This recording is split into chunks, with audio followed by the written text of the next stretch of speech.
Welcome to the Alchemy Lounge, where we dismantle manifestation myths, rewrite your success codes, and activate your highest reality. I'm Victoria Quance, your intuitive alchemist, blending science, soul, and strategy, so the extraordinary becomes your everyday. If you're ready to rip up the rulebook and unfuck your life, you're in the right place. Let's dive in.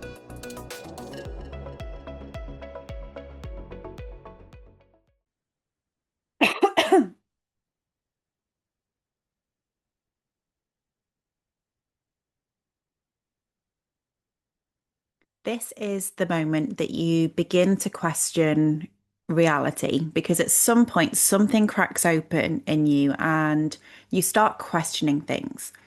Like, why did that thing I wanted suddenly show up after I visualized it? Or why do some manifestations work effortlessly while others feel impossible? Why do I feel good when I wear certain clothes, certain colors, certain crystals?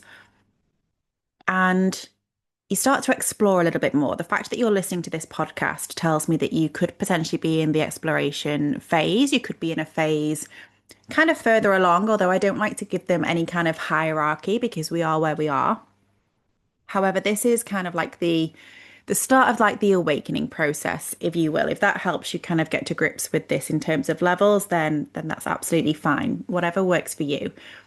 But this is also where most people get a little bit stuck because you're starting to see glimpses of this manifestation thing working, but you don't really understand why. And then when you don't have that proof, the doubt kicks in. Because if you remember from our last episode all about beliefs, when we're talking about our beliefs, we need evidence, we need that proof. So when you were looking at your limiting beliefs or your subconscious blocks, whatever you want to call them, having that evidence can help you disprove them, it can help you flip them, it can help you sort of turn them around. Now, actually, we don't have any blocks. Blocks aren't a thing. Like, show me a subconscious block and I'll believe you. Show me the evidence that you have blocks. We don't have blocks. They're not real. However, if this is where you're at on your journey, then this is where we want to begin. So you can then move through these things. We're already shifting from life happening to us to you're actually creating it. But further along on this journey, life happens through you. That's when it gets really exciting. But right now, you might be having a couple of doubts. So you might be thinking things like, maybe I just got lucky, or what if this isn't even real? Why is manifestation inconsistent? Why do I manifest bad stuff? Where is all this shit coming from? And I know because I've been there too. And as much as I have been, I guess, dabbling, if you like, in this world since I was really young, since I was a teenager, is when I started to explore like the spiritual side of things. And then as a teenager, doing my master's in psychology, that's when I started to get into like the neuroscience and the biology side. However, I still had my own doubts. That's actually why I needed the science to give me the evidence when I was in that particular phase. And then I kind of brought it all together and started weaving in the spiritual with the science. And I was like, okay, this makes sense now. But absolutely, I had doubts. Absolutely, I thought maybe this is just an absolute load of tosh. What are we talking about? Okay, I might have thought about someone and then they ring me or they text me. Okay, little synchronicity. So what?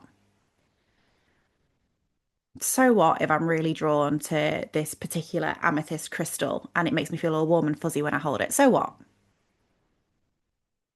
So what if I pulled three tarot cards and they reconfirmed something for me or something then came true? Meh, could just be coincidence, right?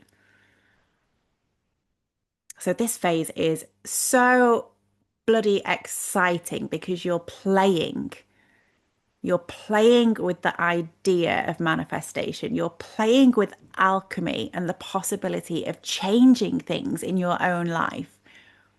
Yes, through action and the things that you do, but also through other ways and means as well. And that's so fun. And then it's also incredibly frustrating because it can be inconsistent and the mind really does crave structure because you're a human. Well, you're a soul in a human body and you need that structure, you need that evidence before you can fully surrender to trust. So you've already started to maybe look at your thoughts. You've already started to maybe question where they come from. You've already maybe started to wonder where your narratives originated and why you have the belief system that you do. And as much as I say, we don't have blocks, we don't have these barriers because they are just a human construct. We tell ourselves we have blocks because that gives us a reason, it gives us a justification for not doing something. So we like that.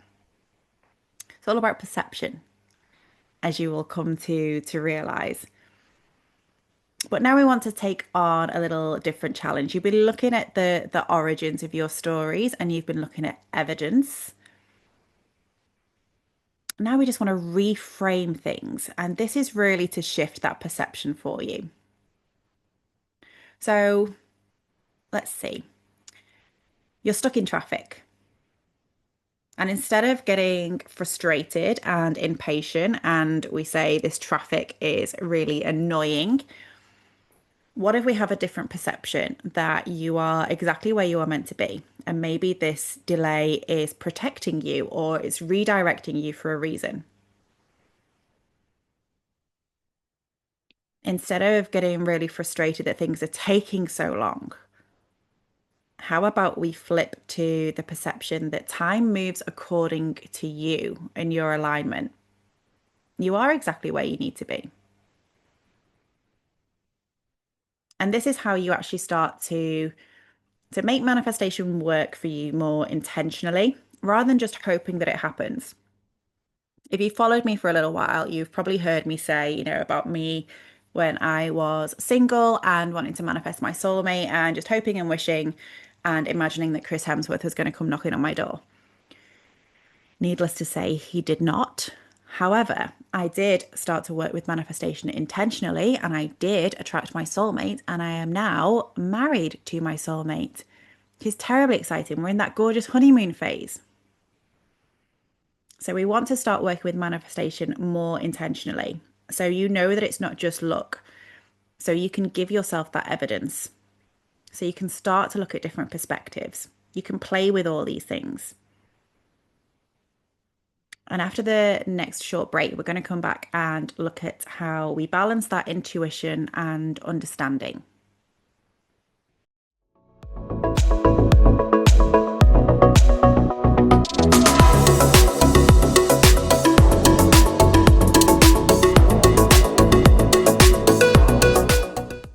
Now, some people jump headfirst into manifestation, and by that I mean that they will be people who straight away will embrace rituals, they will embrace their intuition.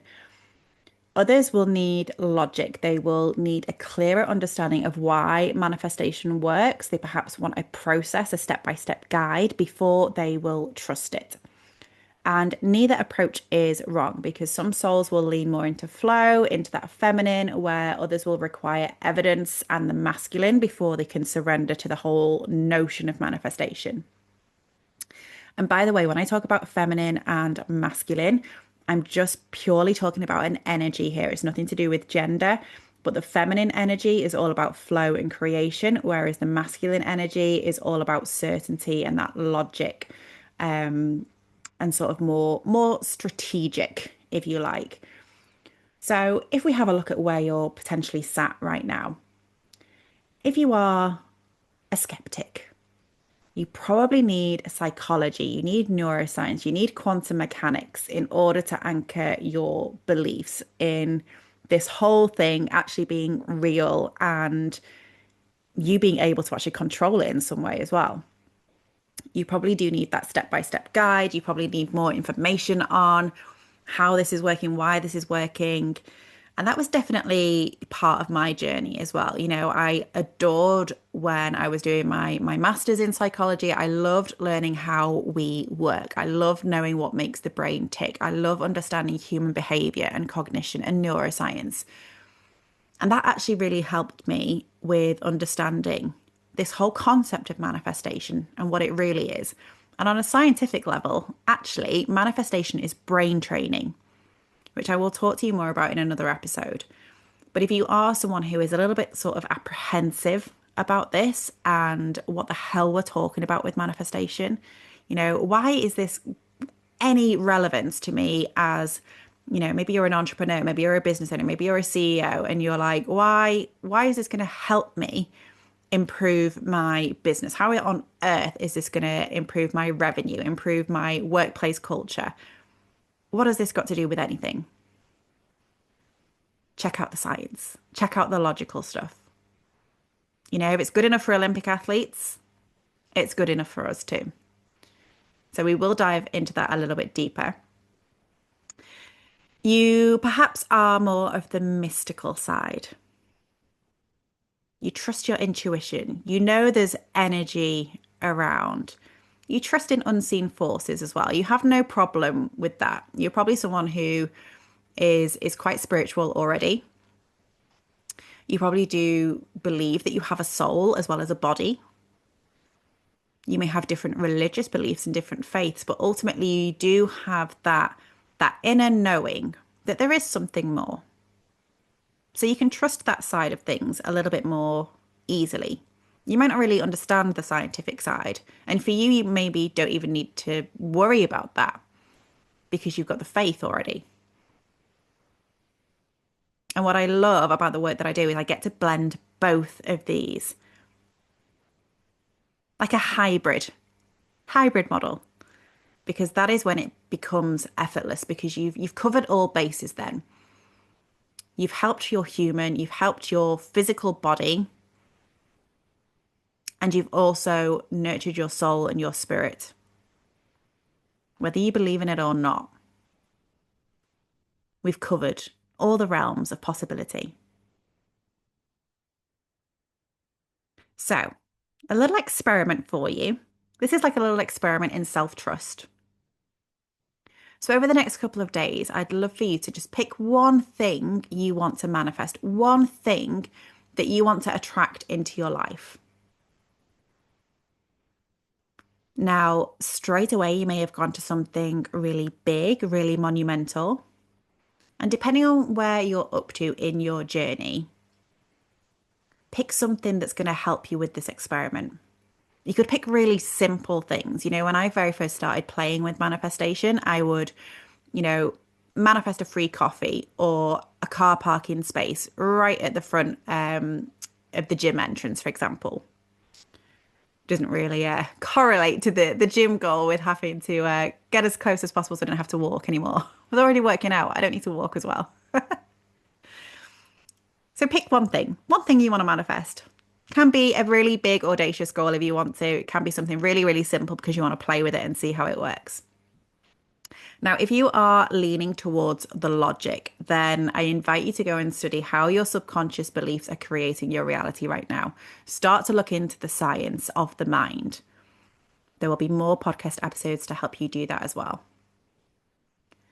If you are someone who leans more towards your intuition and spirituality, you are going to act as if this thing is already yours. You get coffee for free every day. You are already self-employed. You are already the top CEO of your company and all your employees love you. No questioning. You're going to act as if it is already yours. And if you blend both, do both. Go for the hybrid.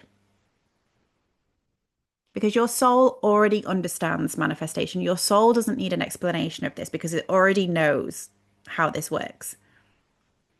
Your mind is simply catching up. If you enjoyed this episode, make sure you like and subscribe and then step deeper into my world. Inside my Facebook group, Manifestation Myths, The Science and Success Codes by VQ, you'll gain deeper insights, exclusive activations, and live experiences with me. And if you're ready for full mastery of your business and lifestyle, explore my latest offers at vqlifestyle.com. Until next time, remember who the fuck you are, live exquisitely, and lead exceptionally.